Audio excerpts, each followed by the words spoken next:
अस्सलाम वालेकुम dear students, उम्मीद आप सब खैरियत से होंगे। हमारा आज का जो लेक्चर है ये बहुत ही इंपॉर्टेंट है सिविल जज एस्पिरेंट्स के लिए। जितने भी सिविल जज कैंडिडेट्स सिंध के अंदर, पंजाब के अंदर प्रिपरेशन कर रहे हैं, उनके लिए आज से हम जो है न्यू फ्रेश बैच स्टार्ट करने जा रहे हैं। अब जो हमारा ये करंट बैच है 2025 का, इस 2025 के बैच के अंदर आप सबको पता है कि कुछ ऐसे स्टूडेंट्स भी हैं, कुछ फ्रेश ग्रेजुएट्स भी हैं, तो उन सब के लिए हमने एक लीनियंसी कर दी है। वो लीनियंसी ये है कि हम जो है डिटेल के अंदर सब्जेक्ट्स को गो थ्रू करेंगे, चाहे वो मेजर एक्ट्स हों चाहे वो माइनर एक्ट्स हों। मेजर एक्ट्स और माइनर एक्ट्स को गो थ्रू किस तरीके से करना है, सिंध के अगर स्टूडेंट्स हैं हमारे पास, तो सिंध के स्टूडेंट्स को जाहिर सी बात है कि first of all screening test crack करना होता है। स्क्रीनिंग टेस्ट के बाद फिर उन्होंने रिटर्न की तरफ आना होता है। पंजाब के जितने कैंडिडेट्स हैं उनको डायरेक्टली जो है रिटर्न की प्रिपरेशन करनी होती है। तो दोनों के ग्रुप्स जो हैं वो सेपरेट हैं और दोनों का पैटर्न चेंज है। ये ना समझें कि सिंध का स्टूडेंट अगर पंजाब जुडिशरी के पास पेपर्स को देखता है तो वो उसको जो है क्रैक कर सकता है। दोनों का पैटर्न बहुत ही डिफरेंट्स है।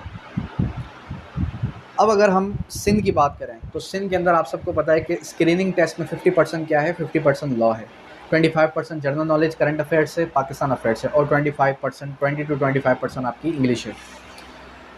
आज हम जो है पंजाब और अदर प्रोविंसेस और साथ ही साथ सिंध के स्टूडेंट्स के लिए जो सब्जेक्ट स्टार्ट करने जा रहे हैं वो है कानून शहादत ऑर्डर 1984। कानून शहादत ऑर्डर 1984 के अंदर सबसे इम्पोर्टेंट आर्टिकल, जिस आर्टिकल से आपके सवाल आ सकते हैं स्क्रीनिंग के लिए, interpretation clause, court includes all जजेस and magistrates and all person except arbitrator legally authorise to take evidence.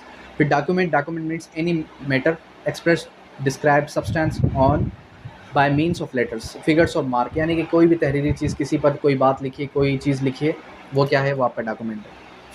फिर evidence all statements which the court permits to require to be made before it by witnesses।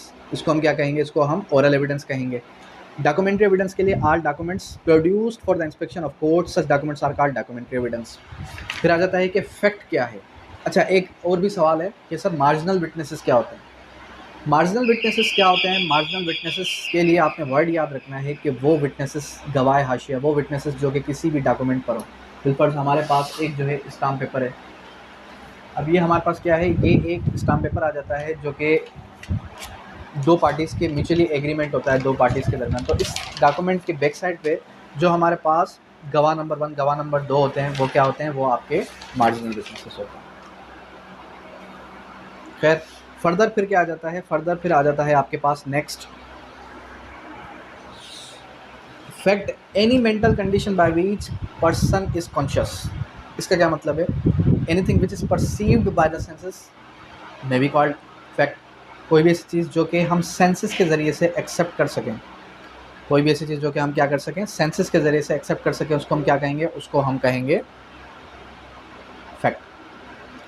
फिर उसके बाद one fact is said to be relevant to another fact when one is connected with another in any ways referred provision of this ordinance are relevancy of fact. कोई भी ऐसी चीज़, one fact is said to be relevant to another. Relevancy of fact क्या है? एक fact जब दूसरे fact के साथ जुड़ जाएगा, एक फैक्ट जब दूसरे फैक्ट के साथ कनेक्टेड हो जाएगा, उसको हम क्या कहेंगे, रेलेवेंट। फैक्ट इन इशू क्या है? असल वक़ुआ, किसी का मर्डर होना, उस मर्डर की डेड बॉडी के ऊपर निशानात, उस मर्डर की डेड बॉडी के ऊपर जितने भी हमारे पास जो है कोई खंजर लगा हुआ है, कोई पिस्टल की कोई मार्क लगा हुआ है, तो वो सब क्या है, फैक्ट इन इशू है।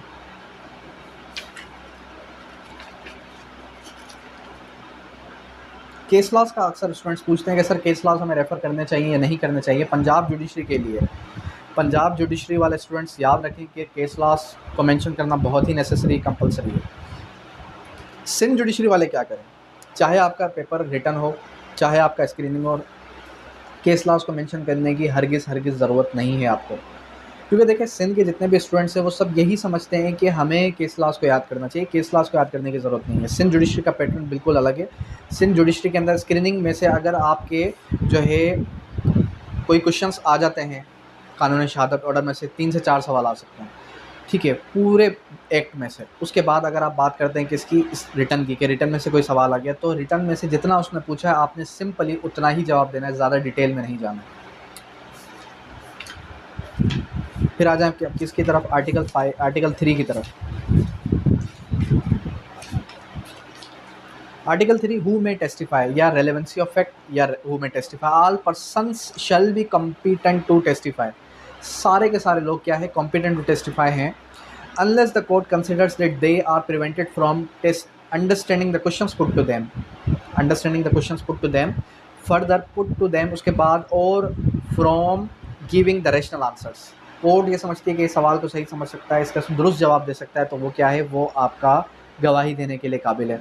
लेकिन अगर कोर्ट ये समझती है कि ये परजनी में मुलविस था, कोर्ट को गुमराह करने में मुलविस था, तो वो कॉम्पिटेंट नहीं हुआ। फिर अगर कोर्ट ये समझती है, फर्दर प्रोवाइडेड दैट, फिर अगर कोर्ट को ऐसा लगता है कि ये शख्स जो है क्या कर चुका है, ये शख्स अपनी रास्ते पे वापस आ चुका है या अपनी कारकर्दगी पर पशेमान हो चुका है, तो फिर क्या करेगी कोर्ट जो है अगर समझे तो उसको भी गवाह के लिए एक्सेप्ट कर सकती है, चाहे ना भी करे। लेकिन फर्स्ट ऑफ ऑल उसकी प्रेफरेंस कोर्ट की क्या होगी, as per the injunctions of Quran and सुन्ना।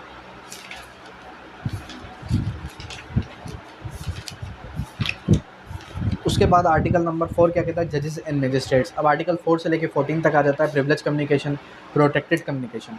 अब प्रिविलेज कम्युनिकेशन, प्रोटेक्टेड कम्युनिकेशन की एक्चुअल डेफिनेशन क्या है, any communication which is protected from the force disclosure, any communication which is protected from the force disclosure is known as protected communication. No judges magistrates except upon the special order of the some court to which he is subordinate to compelled to answer any questions as to his own conduct in court, जजेस और magistrate, यानी कि कोई भी जज या magistrate से कोई पूछ नहीं सकता भाई आपने इसको सज़ा क्यों दी, कैसे दी, जब तक उसकी सुपीरियर अथॉरिटी उससे ना पूछ ले तब तक जजेस या मजिस्ट्रेट से कोई सवाल नहीं पूछ सकता, और पूछे भी तो उसको कोई जवाब देने का पाबंद नहीं होगा। उसके बाद आ जाता है article number 5, communication during marriage. जो भी कम्युनिकेशन होती है मैरिज के दरमियान, जो भी कम्युनिकेशन होती है मैरिज के दरमियान, हस्बैंड और वाइफ के दरमियान, वो क्या है, वो आपकी प्रिविलेज कम्युनिकेशन है। बिलफर्ज हस्बैंड वाइफ से पूछता है कि भाई आप ये बताएं कि शादी ख़त्म होने के बाद, देखें शादी के दरमियान कुछ हस्बैंड वाइफ के बीच में राज हैं, तो उसको डिस्क्लोज़ करने की ज़रूरत नहीं है। अगर उसको शादी ख़त्म होने के बाद कोई हस्बैंड या वाइफ डिस्क्लोज़ भी करते हैं तो उसकी कोई भी एविडेंटरी वैल्यू नहीं है, उसकी कोई भी अहमियत नहीं है कानून की नज़र में, चाहे वो कोई क्राइम से रिलेटेड ही क्यों ना हो।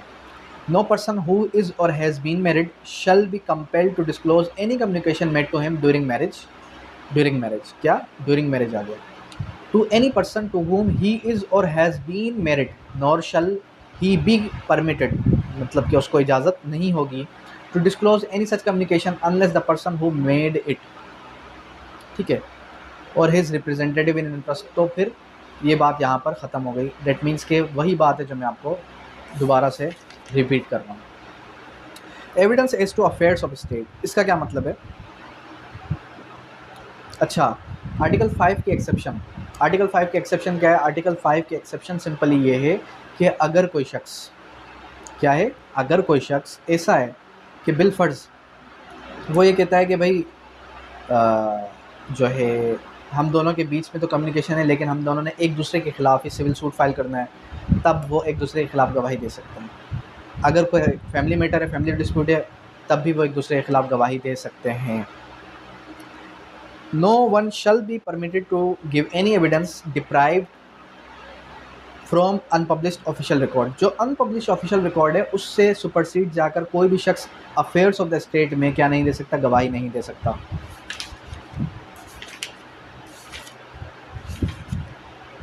Official communication, no public officer shall be compelled to disclose communication made to him in official confidence. किसी को ऑफिशियल कॉन्फिडेंस में कोई शख्स ये कह दे कि भाई ये चीज़ यहाँ पर है, ये चीज़ वहाँ पर है, या फिर जो है कोई भी एक सिगा राज में बात रखी हुई एक सबऑर्डिनेट को बता दे कोई उसका सुपीरियर अथॉरिटी, तो वो भी मजबूर उसको कोई नहीं कर सकता और ना ही वो पाबंद है किसी को बताने का।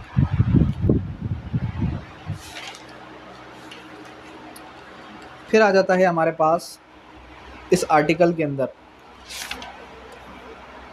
Information as to commission of offence, determination of privilege, PLD 1960 Lahore 1189, ये केस लॉ याद रख लें और इस केस लॉ को आप कोट भी कर सकते हैं रिटन एग्जामिनेशन सिर्फ और सिर्फ पंजाब के कैंडिडेट्स। अब जो हमारे पास आर्टिकल 8 है, information as to commission of offence, no magistrate police officer shall be compelled to say whence he got information of such offence. Police, magistrate या फिर क्या आ जाता है रेवेन्यू ऑफिस, इन तीनों को कोई पाबंद नहीं कर सकता। आप ये बताएं कि आपको इस जुर्म की इत्तला किसने दी। जुर्म की इत्तला कहीं से भी मिली हो, उसका नाम सिगाए राज में रखा जाएगा ताकि उसको जो है क्या हो, उसको खुद के भी तहफ़्फ़ुज़ात हों।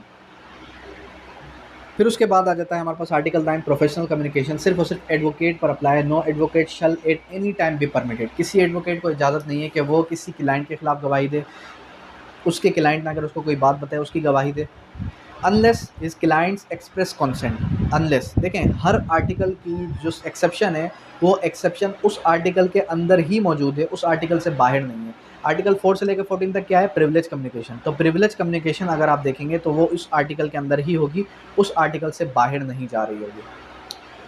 ठीक है, तो कोई भी एडवोकेट क्या नहीं कर सकता, किसी क्लाइंट के खिलाफ गवाही नहीं दे सकता। Such communication made in furtherance of illegal purpose. अगर क्लाइंट उसको बता दे कि भाई मैंने ये जुर्म किया है, अगर वो फ्यूचर की बात करता है कि मैं आगे भी 2 मर्डर करूँगा, 1 मर्डर मैंने कर लिया, 2 मर्डर करूँगा, तो उस 2 मर्डर को रोकने के लिए एडवोकेट डिस्क्लोज़ कर सकता है ये बात। अब इलस्ट्रेशन पढ़ते हैं कि इलस्ट्रेशन से सवाल आ सकते हैं या नहीं आ सकते। देखें सिविल जज के एग्ज़ाम के अंदर इलस्ट्रेशन से भी सवाल आ सकते हैं।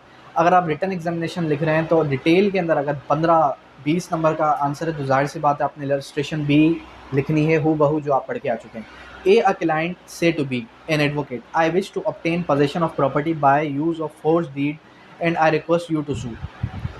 मतलब ए क्या है, ए बी का क्लाइंट है और अपने वकील को कहता है कि मैं जो है इस ज़मीन को हथियाना चाहता हूँ फोर्स डीड्स के ज़रिए से, जिसको कोर्ट में आप परसू करें। तो ये क्या है, ये फर्दरेंस ऑफ क्राइम के बारे में बात कर रहा है। दैट मीन्स कि इस केस में एडवोकेट उसको रोक भी सकता है और लॉ इन्फोर्समेंट एजेंसीज को भी बता सकता है।